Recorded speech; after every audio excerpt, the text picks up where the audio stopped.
wants to run. Yeah, she really does want to run.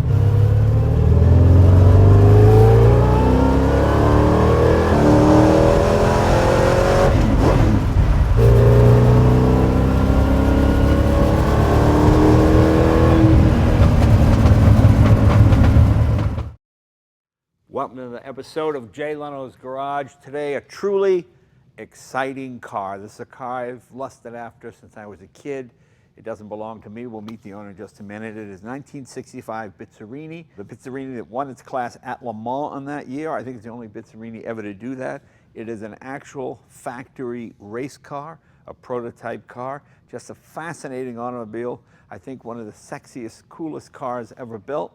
And let's meet the owner who fits that category as well, Bruce Meyer. Bruce, come on in. Hey, thanks, Jay. Here, you've met Bruce before. He's brought a number of vehicles with us, but this is really the creme de la creme. This is, you always have cool stuff, but I gotta admit, for me, this is the top of my list. I've always been a Bizzarrini fan. Tell them who Bizzarrini was, Sure. Just for if Sure. they don't know. Because a lot of people don't. You know, they think, you know, somebody calls it a Bizza, well, they think of it like a bike. You know what that is? Oh, made of put parts. together, yeah. But Gto Bizzarrini was the race car savant for Ferrari. He graduated from technical school, then was hired by Alfa Romeo, and then Ferrari heard about him and hired him away. And this was in kind of the mid-50s, mid-late 50s. And he truly was way ahead of his time on technical aspects of racing. He was very involved in the 250 short wheelbase Berlinetta, and then the Ferrari Gto was completely his creation. I mean, from beginning to end, he was the father of the GTO. And that is the most expensive car ever sold at auction, isn't it? Yep. Certainly the most valuable Ferrari ever, and arguably the most valuable car ever. Yeah, I would think it's right in there. Right. And they call this a 1965 GTO because had he still been with Ferrari, this is what a GTO would look like, because Bizzarrini left Ferrari in what was called the Palace Revolt. That's right. There was, you have to understand, they're very Italian, and Enzo Ferrari had a volcanic temperament himself, and so did Bizzarrini. And coming from an Italian family, no, you come out, just everybody stormed out. Out of here. And what was the Palace Revolt about? They wanted to build what? What was that? Okay, so that was a great story, because the gatekeeper of the great racing Ferraris was a fellow named Gardini. And he was the one that decided who was going to get the GTOs and who was going to get the Testarossas. And he was with Ferrari from like 1950 on. Mm-hmm. So he was like family. And so he would decide who got what cars. But Laura Ferrari, Enzo's wife, would come in and say, you know, I got to get Jay Leno. He's got to have a GTO. Right. And Gardini knew that, you know, unlimited race cars, who should have them and who shouldn't. And he did a great job. So one day, Laura came in, and Gardini had just had enough. And Gardini goes to Enzo and said, either it's her or me. And thinking that's an easy decision, right? Right. But he was out of there. So Ferrari dismisses Gardini, which, I mean, nobody at Ferrari could believe it. Right. The whole race team signed a petition to please bring Gardini back. And instead, Enzo and his, you know, like... That's the worst thing you do. You don't give him... Here's what... That's right. You don't give him an ultimatum. No ultimatum. So There's no ultimatum. That's right. So he literally fired the entire Ferrari race team. Right. Everybody. And they all went on to greatness. They started Alfa, the Auto Delta. Yeah. And Bizzarrini went off to work for ESO. He went first to ATS. ATS, which built a mid-engine car when nobody else is doing it, even predated the Lamborghini Miura and some of the others. That's right. So, and ATS was supposed to be, you know, like destined for greatness. Phil Hill actually left Ferrari in '61 to go to ATS. Well, it was Serenissima. It just didn't work. And so Gto Bizzarrini went to work for Renzo Rivolta. And Rivolta made refrigerators and thermoses and so forth. And he'd already made that little... Isetta. In fact, you know the front door of the Isetta? You know that was a refrigerator door. Okay. That's why it opens that way. You ever seen, you know, the three-wheel car, and sometimes it had two wheels in the back. We call it a three-wheeler.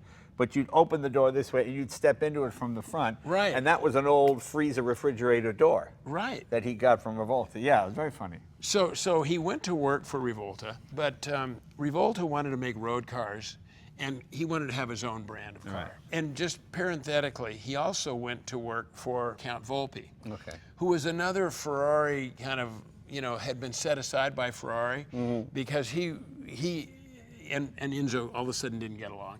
So he was in line to get the new GTO, and Enzo cut him off with that. So Bizzarrini built the bread van for Count Volpi, and he used a lot of the same, kind of race tech on the bread van, Right. which actually ended up being faster than a GTO because he lowered the engine, set it back, did all the cool trick stuff for the bread van. That's what we explained. The bread van was a Ferrari that had the cam back on it. It was cut off, so which made it look like a van delivering bread, basically.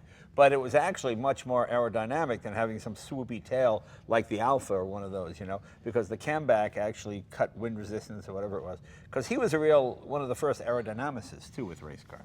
Completely. Yeah. He got it. And so he went to work, and they did the ISO Revolta and the ISO Grifo, but really Bizzarrini wanted to be a racer. So this is what he designed to go racing with. And I just think it's a stunning car. And as I say, a lot of people consider it the 65 GTO. And speaking of aerodynamics, one of the design features of this car, which personally I thought was a weakness, was the fact that the sides were so slab-sided. And I remember with Pete Brock, and I was telling Pete, I just love this car because he did the split window. I mean, he was, we both know Pete well. Right. So he said, Bruce, you don't get it. He said the slab sides on this car, this was the first car to have slab sides. And it directed the air alongside rather than underneath it. And it's, after this car, every race car had slab sides. So this was just another example of Bizzarrini at his best, understanding aerodynamics. And I think it's what makes this car so special. And when we go for a ride in it, you're going to feel like you're on the ground. Oh, I know. It is. And the other thing that's cool, and maybe this wasn't a slap in the face of Ferrari, but I think it kind of was. Tell them what the engine is. Sure. Well, he didn't have time to, he designed the Lamborghini engine, Bizzarrini did. Right. So he didn't have time to do ground up with a new engine. With a V12 or something fancy. Right, but he did his homework, and he always loved the Chevy V8. Right. So this has a 327 Chevy V8, slightly modified. Basically a Corvette motor. Basically a Corvette motor, and this car at Le Mans was just shy of 190 mile an hour top speed. That's moving. Yeah. And I'd love to show you the engine. Well, show the engine just a second. It's very sexy. To me, there's nothing sexier than an American V8 with Italian carburation, whether it's a 289 Cobra with the Webbers or. Well, let's show them the carburation on this. Sure. Let me just. Need a hand lifting it off? Well, no, I can lift it off. I just want to. Let me grab it from this side here, Jay.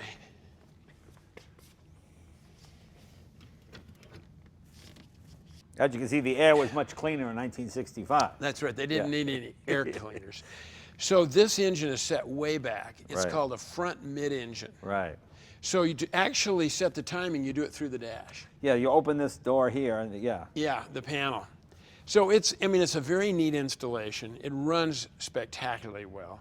I wish we had a track to run it on because you would very much be entertained by this car. Oh yeah, it's fantastic. It really is, and it's just such a sublime shape.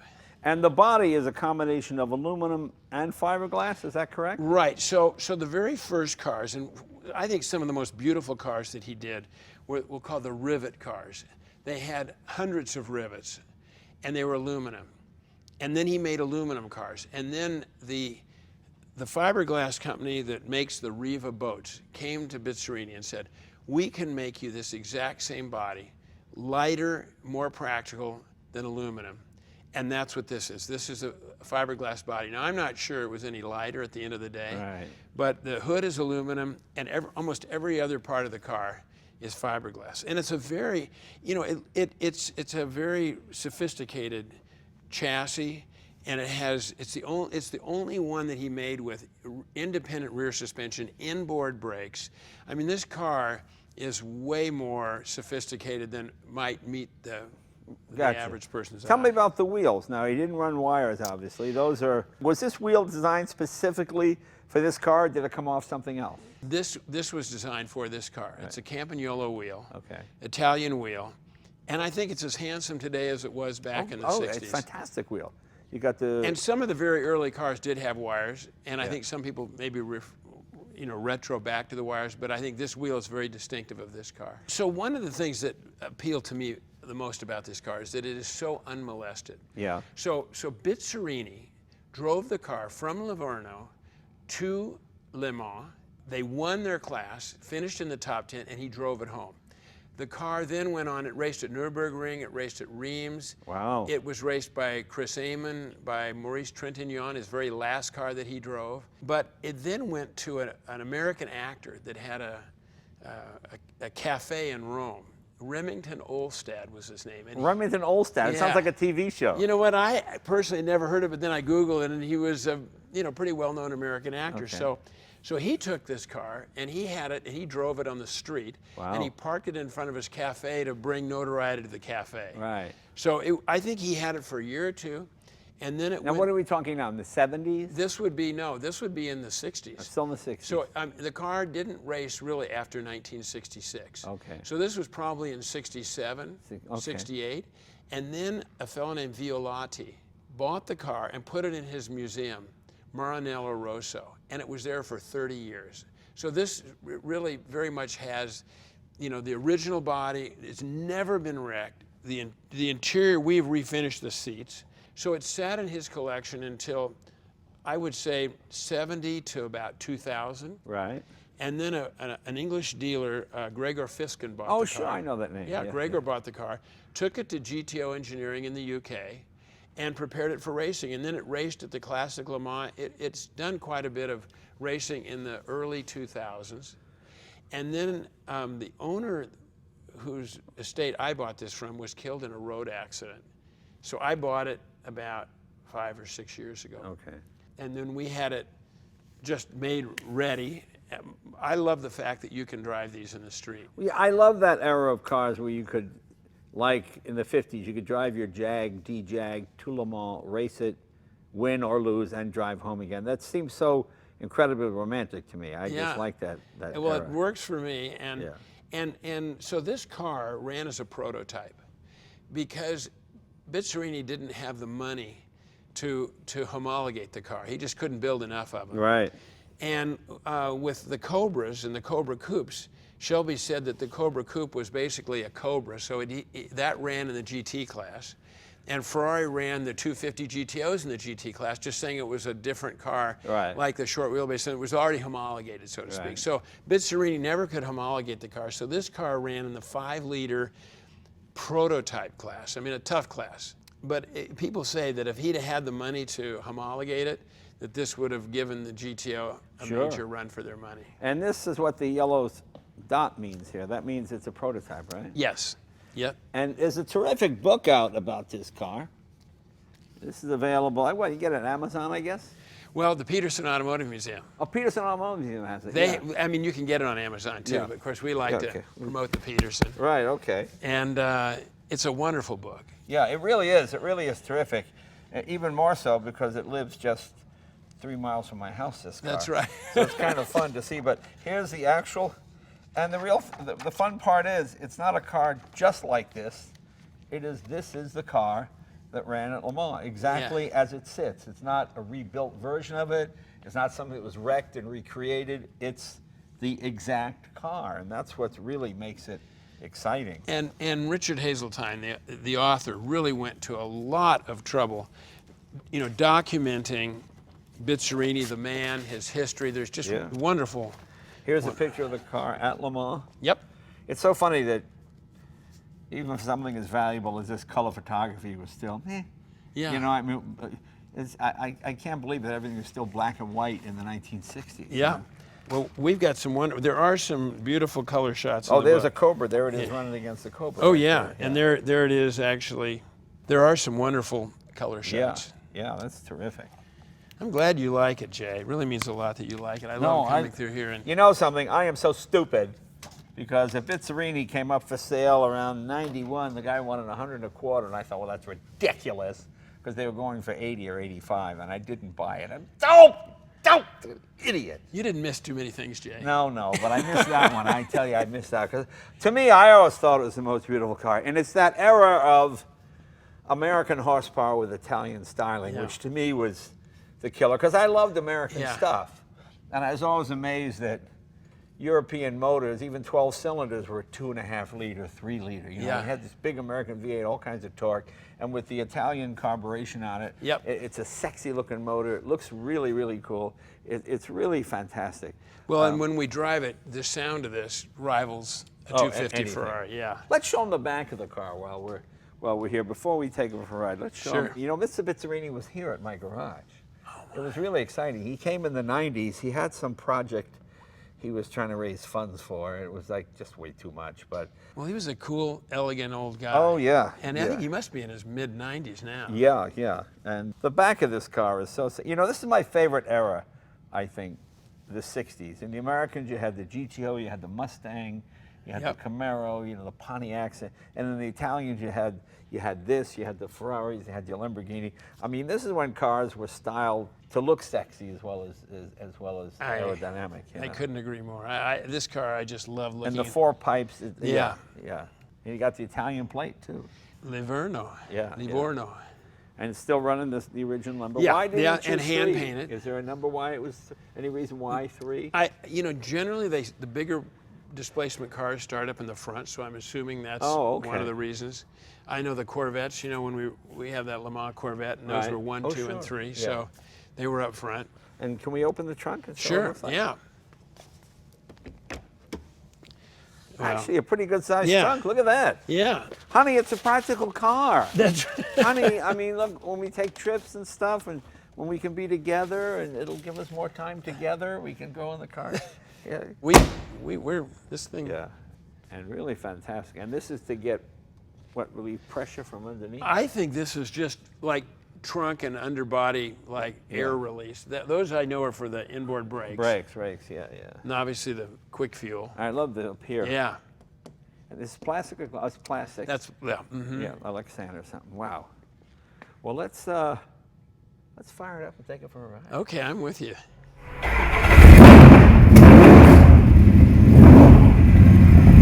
It sounds so powerful, huh? Chevy box, right? Yeah. The clutch is a racing clutch. Oh, that's not bad. Oh, it's fantastic. Isn't that great? I love how low, I feel like I'm actually below street level. You know, Bruce has got some footage of this on the racetrack. You know, the fires here in California have closed the hills. We can't go into the hills today to show you what this thing can really do. But here's some footage of it on the track. Take a look.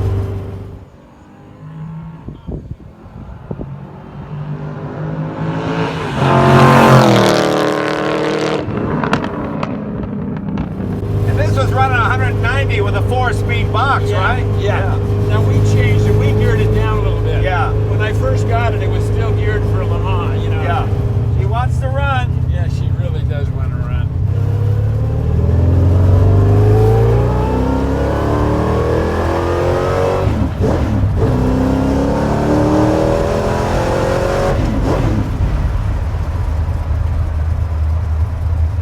Out the back. Oh man, yeah.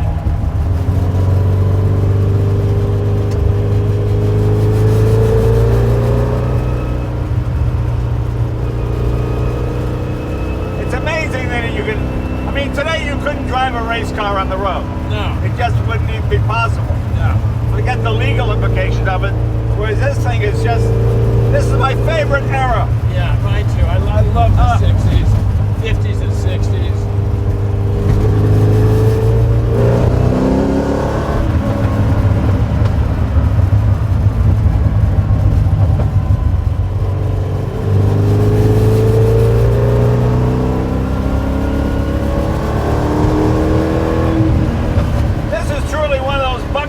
Cars. I mean, it just... I'm so glad you like it, Jay. Oh, I love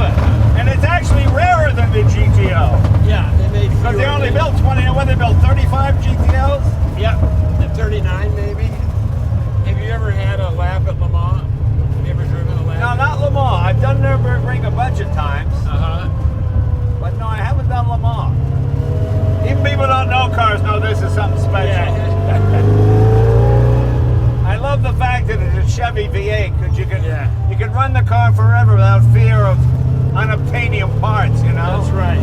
That's right.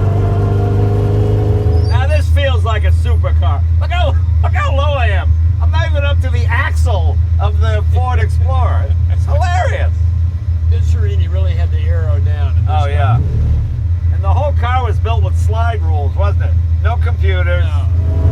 Clutch is not bad at all. No, once you roll it. No, it's Sometimes fine. in traffic, in and out, it gets a little jumpy. Yeah. But you kind of learn how to deal with it. You know, sight lines are good. You actually got. Yeah. You know, I thought you'd be cramped in this car when I see it, but the roof is actually reasonably high. Yeah, and I wore a helmet in the car. Yeah, not a problem. Dan Gurney could have driven this thing. Yeah. This is right up there, the top three. The F1 McLaren, Steve McQueen's XKSS. Really? Oh, yeah. Oh, I'm super flattered. Oh, Jay. no, it's wonderful. It's really... Oh, I'm glad you're... Because it's just the essence of what it's a race car and a road car. I mean... And he drove it to Le Mans. And he drove it to Le Mans. Home, Yeah, I mean, and won the race. That's what's so fantastic about it. Yeah. It really is.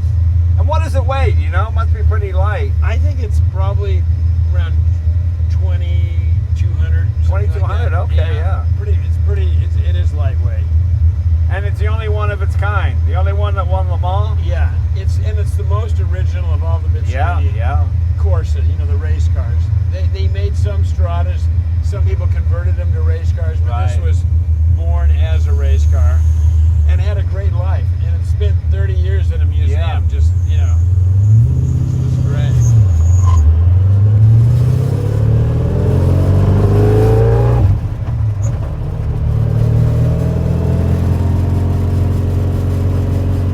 I'm going to go home and read the book again.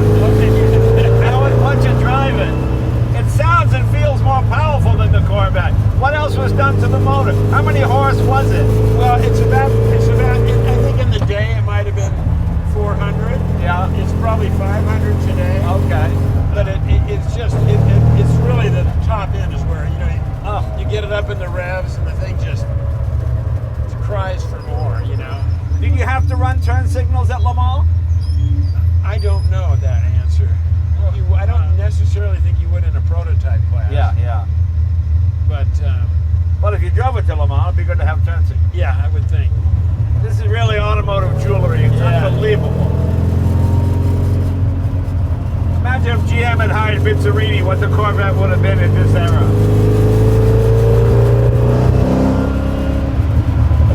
I mean, it moves nicely. And the faster you go, the more it loves it. You know, when we had it on the track, it just loves it. I love that you take it on the track. That's fantastic.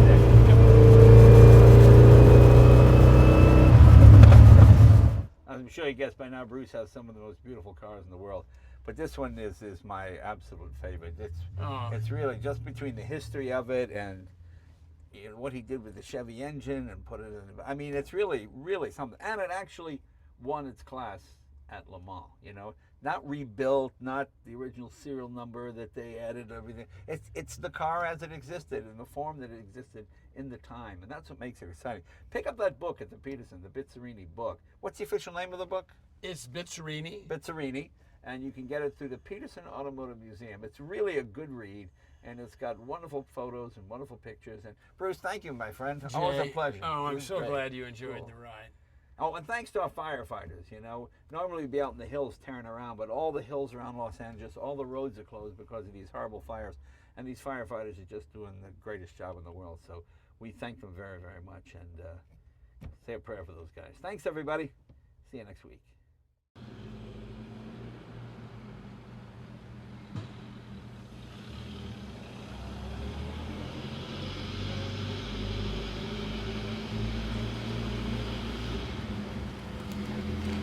Mm-hmm.